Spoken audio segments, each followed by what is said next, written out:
So the last time I did this test was at night, so that was low light, and now we're in daylight, so I assume it's going to be the same. The audio for sure is going to be the same, so it's going to be a quick test for this front-facing camera part. Starting with the UI, it is simple and easy to use. You swipe to get to your modes, and you can hit more for all your other modes. On the top, that's where you can find specific settings for that certain mode you're in, and more settings. And I'm starting off with the low light pictures. And I want to show you something that I've experienced using these two phones. When I take pictures, sometimes the text shows up that says sharpening the photos.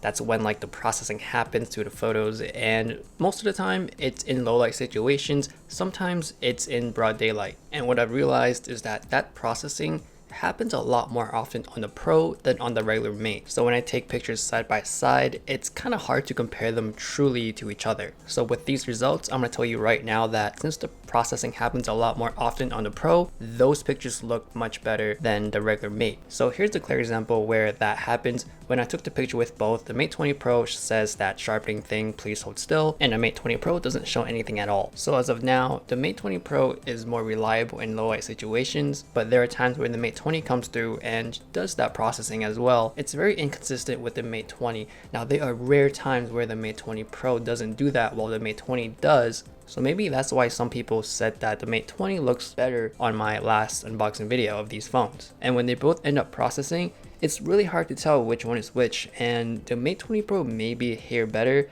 but the Mate 20 is not too far off. Here's an example of where the Mate 20 Pro wins is the dynamic range. Because of that processing always kicks in more often, pictures with a bright background and a dark foreground tend to look much better on the Pro. And if I only have a certain amount of time to take this picture, I'm not going to keep on pressing the shutter button until I see that sharpening text effect on the Mate 20. Another thing is that the Mate 20 Pro takes higher resolution pictures with that 40 megapixel camera versus the 16 on the Mate 20. Now I'm going to go over the things I do like about these cameras, and the first thing is aperture mode. This mode makes your pictures look like you have a DSLR camera with you. It works with people and objects, and when you're done taking a picture, you have a slider where you can adjust the background to make it even more blurry if you want. Of course, you can set it before you even take the picture as well. The next thing is the ultra wide angle, which I do love on many cell phone cameras like the LG, which I'll be comparing this camera to the LG G7 as well to see which one has the better ultra wide angle. The next thing is night mode, where it makes the pictures look so much more cleaner. It sucks that you have to hold it for 4 seconds and whatever moves gets blurry, but to be honest, using auto mode on these phones in low light situations looks really good, and it's almost as good as night mode.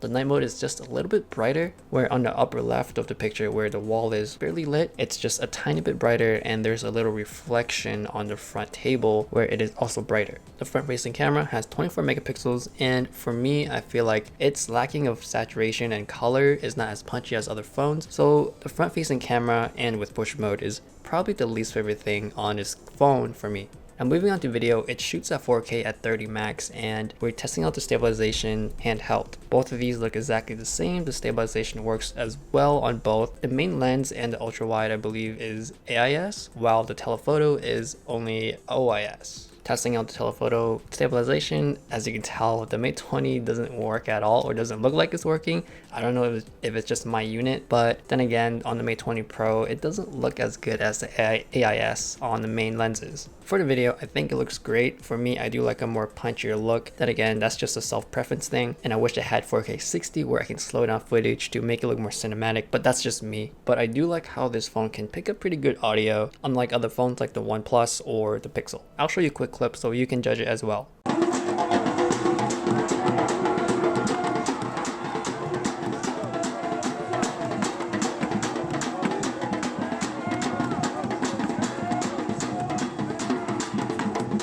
Since I do like the aperture mode on the photo side, I just want to test it out on a video and see how that works. As you can tell, within the little areas of the leaves, it doesn't pick up that effect there, and even going through the pole where it doesn't pick up exactly at the edges too. So it's not a it's not like the best thing, and I didn't expect it to be that great to begin with. This is something just to play around and see how it works. I was just more curious about if I can get that DSLR look with that shallow depth of field in video in aperture mode. Now moving on to low light with stabilization, it looks pretty good handheld when you're standing still and panning. But when you start to walk, that's when you see a lot more jitter, and that's just the effect of trying to be stable as much as it can. But for me, I would take this look over the really shaky handheld footage without any stabilization. Now, being out in the city with the city lights, it's not too bad, but again, with the stabilization jitter look, it kills the quality and it makes it much worse than it already is. Now, if you've seen my Sony XZ2 camera review, in that low light portion, that camera is horrendous and it makes the Mate 20 Pro look so much better. Now, if you're in a dark place like a bar without any good lighting, then the detail is not as great. You can see a lot more artifacts, noise is starting to show up a lot more,